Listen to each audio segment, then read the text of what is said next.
ko nga ba siya i-introduce? May nagsuggest din po sa akin na humingi daw ako ng CV, pero hindi na po kailangan kasi di naman kailangan isa-isay ng kanyang achievements. Kasi her name speaks for herself. Pag nabanggit ang pangalan niya, sumusunod na agad ang, uy, outstanding teacher yan. Uy, Miss DepEd yan. Award yan. Uy, pwede kang kumuha ng MaxiCare dyan. Pwede kang kumuha ng Getwell. At meron na rin siyang bagong PhilCare.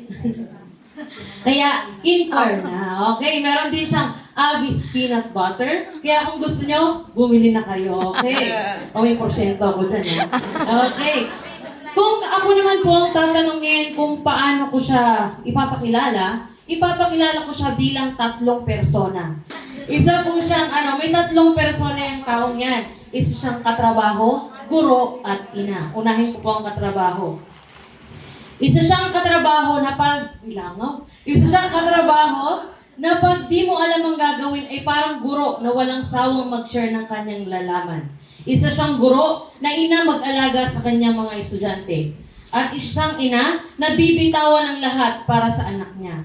One of the great educator that I look up to na may screen name na Ma'am Shiba Buni. Let's all welcome our speaker, Maria.